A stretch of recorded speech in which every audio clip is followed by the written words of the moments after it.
Hello everyone, welcome back to the channel. My name is Ollie. I'm a final year medical student at the University of Warwick. So today we are going to be addressing a much requested topic, medical jobs.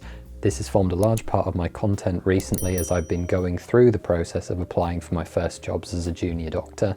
But there's a lot of complicated words, a lot of phrases and a lot of different things going on. So this video is going to be an attempt to streamline the process of getting your first jobs as a junior doctor, what actually happens when you finish medical school. And what we'll do is we'll start simply with the things that most of you will choose to do that affect. This could potentially be a reasonably long video because there's a lot to talk about, but we'll approach it bit by bit, step by step, and try and keep it as simple as possible. So starting with the foundation program, 95% of all medical students who become junior doctors will undertake what's called foundation training. Fundamentally, this is 2 years of postgraduate generalist medical training that you undertake when you finish medical school. This usually consists of 6 lots of 4-month rotations across a range of medical specialties. And the purpose of this program is to expose you to a range of specialties over this 2-year period, F1 and F2, in order to make you a safe and competent junior doctor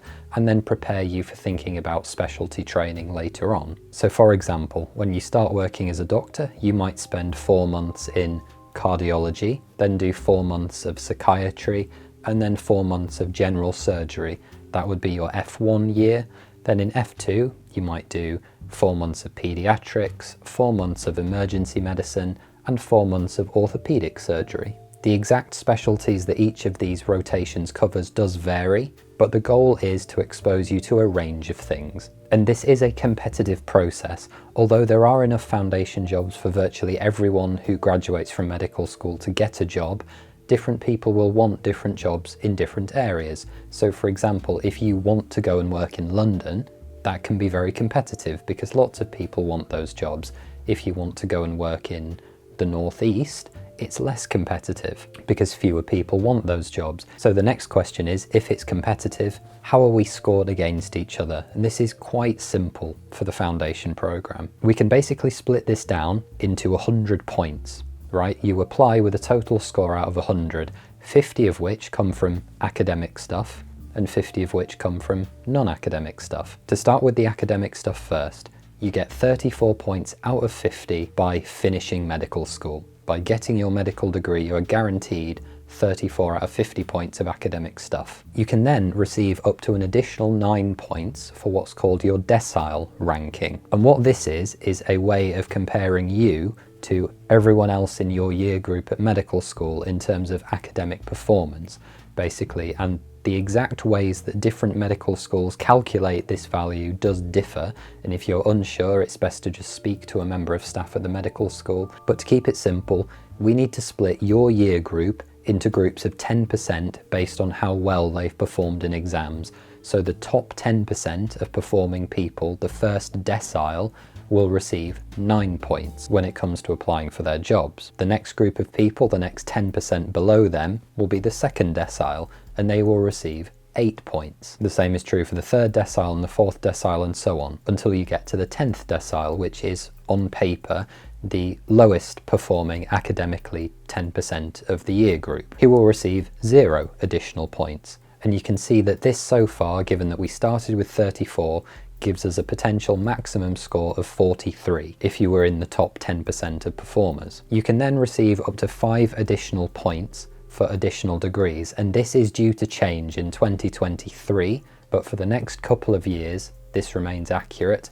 You can receive up to 5 additional points for degrees that you may have in addition to your medical degree. And a simple way of thinking about it is that a 2-1 bachelor's degree in anything you like, can be an art or a science, is worth 3 points out of 5. A first class bachelor's degree or a master's degree is usually worth 4 points, and then a doctorate, a PhD, is worth 5 points. And all of these things can either be from before medical school, if you came as a graduate entrant like me, or you may have intercalated a degree or a master's degree into your medical school experience. All of those things will count. And it's important to note that, let's say you have multiple degrees, maybe a bachelor's degree and a master's degree, it's only whichever scores the higher amount of points that counts, they don't stack. So now that brings our running total potentially to 48, and there are 2 points remaining. At the moment, you can get 1 additional point for up to 2 PubMed indexed publications. So in simple terms, this is a journal article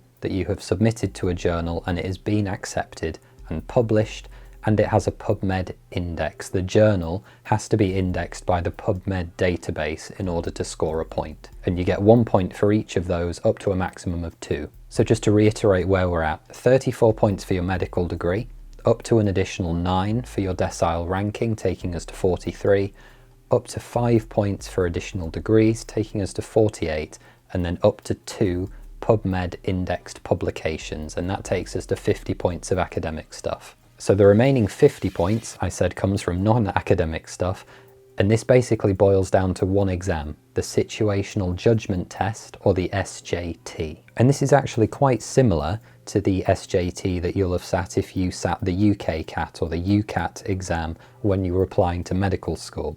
It tests your ability to judge a situation. It is a little bit more complicated, so we're thinking about things like good medical practice, use of medical ethics, in more clinically realistic scenarios. So lots of these scenarios revolve around things that you might experience as a junior doctor, such as a patient being prescribed the wrong medication, or a patient becoming angry and violent in front of you. And you'll be asked various questions about how you would handle these situations. Unfortunately, it can be quite difficult to prepare for this exam because you can't learn easily generalizable rules, such as you could with the rest of medical school. It is often the case that it's a bit of a random number generator, unfortunately. And then, as I was saying, the last thing to think about with the foundation program is where you would like to work. At the application stage, you pick from what are called deaneries or foundation schools. The UK is split up into 20 geographical areas. I'll put a map on the screen for you right now, where you could choose to be based. So you might prefer to be in Scotland or in the north of the country somewhere. You might prefer to be in London or the Wessex area. It's completely up to you. And to be honest, the region in which you complete your foundation training is likely to have very little impact on what you do later. But it just is the case that certain areas are more popular than others, and therefore competition is higher. So you will rank all of these different foundation schools in order, and eventually you will also rank the jobs within those foundation schools. And the person with the highest total score from their academic stuff and their non-academic stuff will get their first choice of jobs, which covers that series of 6 rotations. And then the second highest scoring person will get their first preference, and so on and so on and so on, all the way down the list until the thousands of medical students who are due to graduate will be allocated a job. So that's the foundation program out the way, and that's the structure that applies to virtually all medical graduates. So we will all complete this 2 years of postgraduate training, foundation year 1 and foundation year 2, and receive a wage while we're doing it. And then after that, we might want to think about applying either directly to specialty training or going through core medical or core surgical training to access specialty later. However, medicine wouldn't be medicine if it weren't unnecessarily complicated. So there are actually 3 other things that we could choose to do instead of applying for foundation training, or rather I should say in addition to applying for foundation training. All of these other pathways that I'm about to discuss require that you have applied to the normal foundation program. That is a prerequisite for doing literally anything else, because that way, if anything goes wrong, you are at least assured a job as part of the central selection program. These 3 other programs are the Psychiatry Foundation Fellowship Program, the Foundation Priority Program, and the Academic Foundation Program. Let's start with the Psychiatry Foundation Fellowship Program because it's one of the newest and one of the most interesting, I think. And these are posts that are intended to streamline that process of taking a medical student into eventually becoming a psychiatric consultant. In practice, what this would mean for you is you get regular funding to attend things like psychiatry conferences and carry out research in psychiatry. You get protected weekly supervision time, which is intended to help you think about the more psychological aspects of medicine, if that's something that you're interested in. And then lastly, they're intended to help maintain that link to psychiatry and psychological aspects of medicine, even when you're in non-psychiatry posts. So you might be working in a medicine or a surgery job. These posts will give you additional educational opportunities to help keep moving you forward towards a career in psychiatry. You can access mentoring in a particular subspecialty. So that might be child and adolescent psychiatry, or it might be psychiatry in the elderly or perinatal psychiatry.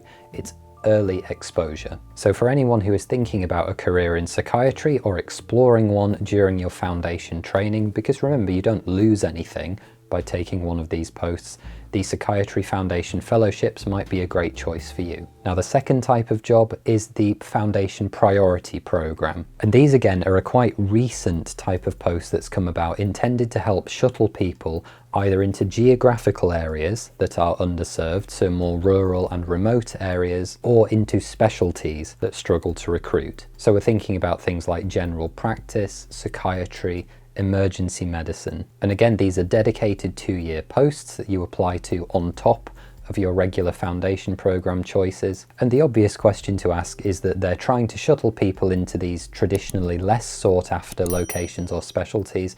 So in order to combat that, they come with perks. And this might range from things like a simple enhanced pay package, so you might earn between £5,000 and £10,000 more a year simply for training in this particular location. Or these posts might come with funded qualifications, things like postgraduate certificates in leadership, management, or medical education, for example. And those will usually represent about £3,000 to £4,000 worth of funding. And if you're wanting to go into a more competitive specialty, something like cardiology, intensive care medicine, or surgery, these additional qualifications might help you in the future. When you're applying for these foundation priority jobs, it's really important to know that you can apply for as few or as many as you would like. There's essentially a document that has the list of all of the foundation priority jobs available in the country. You simply pick the ones that you want to apply for, and you may receive an offer for one of them. And all of this happens before everyone gets allocated to their normal foundation deaneries. So all that means for you is that you could receive an offer for one of these foundation priority jobs. If it was one that was at the top of your list and you liked the sound of a lot, you could take that job, and at that point you would be removed from the normal foundation program because you've got one of these foundation priority posts.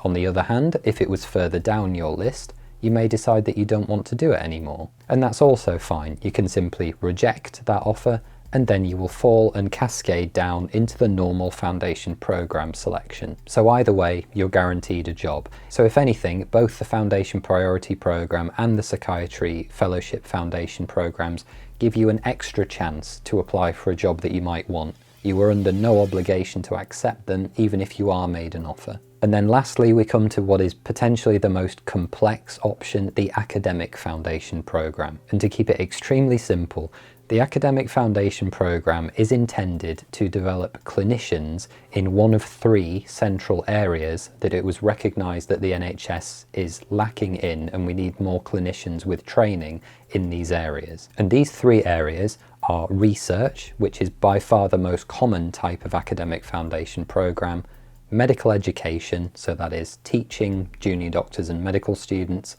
and leadership and management. So we're training people up to become clinical leaders of the future and be more involved in health policy and making decisions that affect large numbers of doctors. And in practice, the programs vary with how they give you that protected time, but the simplest way to think about it is that, remember, with the normal foundation program, you did 6 lots of 4 months across 6 specialties over the 2 years. The AFP is very similar, but it removes one of those 4-month rotations and then replaces it with an academic block. And that's then where you get your protected time. So usually that will involve carrying out some sort of project, either in research, in education, or in leadership and management, working with the academics in the area, usually with the goal of presenting it at a conference or writing it up for a publication, essentially to give you a taste of what life might be like as a clinical academic, because the goal of the Academic Foundation Program is to set people up to go on and become the clinical academics of the future, becoming researchers, educators, academic clinical fellows. So surprise, surprise, the Academic Foundation Program is intended for people who wish to become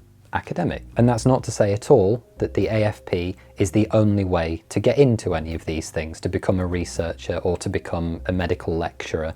You don't need the AFP in order to do those things. It just makes it easier. It's like an additional thing to have on your CV, because you're given that time to carry out projects in these areas, but it doesn't matter if you don't get one. There is nothing stopping you on doing whatever you want to do later on. And that is reflected in the competition for these posts. There are several hundred academic foundation programme posts across the entire UK. And because of this, the AFP has its own whole application process where they're measuring a very different set of things. And once again, I'm going to try and keep this as simple as possible. I'll do a full written article on this that will go up on the website and be linked in the description, but to keep it basic. The first part of the process includes two domains. The first is what are called white space questions, and these are essentially very short essays, about 200 words each, in response to a particular set of questions. And each academic unit of application has their own questions that they would like you to answer. So these questions might be, why do you want to come and do this academic foundation programme?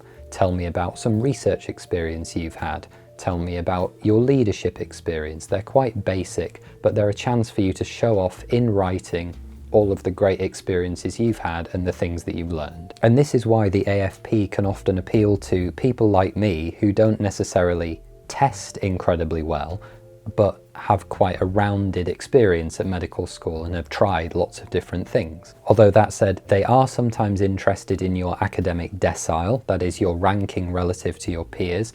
And although it's not common for them to place a lot of emphasis on this, some of the academic units of application, namely places like London and the South West, do have specific requirements. So for London, for example, if you are not in the top 40%, the top 4 deciles of your year at medical school. So it is just worth doing your homework on the individual academic school and what they look at. But what will probably form the bulk of your application to the academic foundation programme are publications, presentations and prizes. Once again, to keep it very brief, a publication might be a manuscript that you've submitted to a journal and had it published, or if you've contributed to a medical book, either a textbook or some other medical text, basically academic publications. The next group is presentations, so we're talking about conference presentations at academic conferences, and these will usually either be oral, so spoken, delivered presentations on a project or research you've done,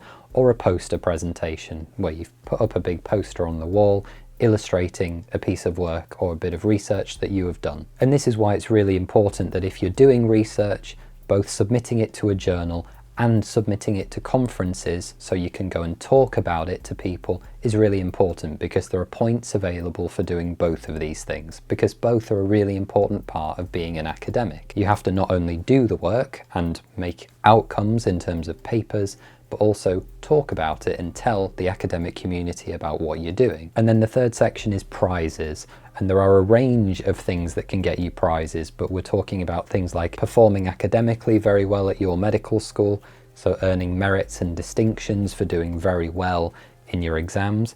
You might receive prizes when giving presentations at conferences, so best poster or best spoken presentation will often have prizes attached to them. Or it might be for things like winning national competitions. You might win an essay competition or an anatomy quiz on a national level, or something like that. There are lots of different ways to win medical prizes, but this is where they should be listed on the academic foundation programme. So with all of these things in consideration, your white space questions, your academic performance in medical school, and your publications, presentations and prizes, all of these things will be souped together to decide whether or not you will be invited to interview. The academic foundation programme is more competitive, and as such they will seek to interview the candidates that are given those posts, so they can get a feel for what you are going to be like to work with and how safe you're likely to be as a junior doctor. Because these interviews usually consist of an academic portion, so it might be about your motivations, your career goals, the type of research you want to do,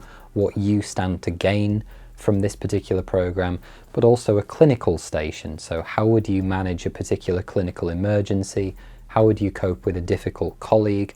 And how are you going to make sure that you're good and as competent as your non-academic peers, despite having one fewer rotation, because remember you would only have 5 instead of 6. How are you going to make sure that you're as good as everyone else, despite having less time to get there. So then you've done your interview, everything is done and out the way. The AFP is not interested in your SJT score, it's not used at all. Come mid-January of the following year, you would find out whether or not you'd been offered any of the AFP jobs that you'd applied to in either of the two schools that you could have applied to. One of the key differentials with the academic foundation program is that you can only apply to 2 academic units of application, unlike with the normal foundation programs where you rank every single location in the country.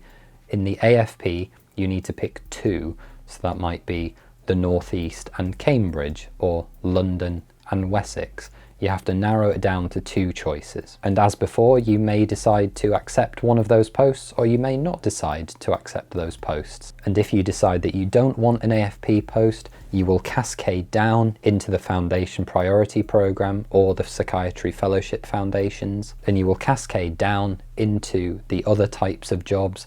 And once again, you may decide that you do or don't want one of those posts, until eventually you will either accept a job that you want, or you will cascade down into the normal foundation program. So always rest assured that you're going to get a job, one way or the other. But all of these 3 other types of jobs are essentially a free round of application to potentially do something interesting or more closely tailored to your future career. And you may decide that the normal foundation program is all you want to apply for. That's perfectly fine. In my own case, I applied for foundation program jobs, as everyone has to do. I've applied for foundation priority program jobs because there were some good education themed ones, and I applied for academic foundation program jobs as well. Once again, doing your homework is really important because each academic school emphasizes different questions, different things in their candidates, and they will score you differently from other schools. It's a very individualized process. So that, guys, is the very brief rundown on how applying for medical jobs works at the other end of medical school. Thank you so much for watching. As ever, if you've got questions, please do let me know down in the comments, and I will do my best to answer all of them if I can, because this is the stuff that I wish someone had sat me down at the beginning of medical school and gone through with me, because it would have changed how I behaved. So thanks very much for watching. Please be sure to hit that like button for me, leave a comment, subscribe to the channel, and don't forget to go and check out ollieburton.com for more free videos just like this. Take care, and I'll see you next time. If you want to support the channel, guys, there are 3 ways you can do it. The first is by hitting that like button, leaving a comment and subscribing to the channel and sharing with a friend. The second is you can buy me a coffee using my Ko-Fi link in the description below, which will help keep me awake during the editing process. And then lastly, you can use my referral link to save 10% off Complete Anatomy 2021, my favourite anatomy learning tool. Take care, and I'll see you in the next video.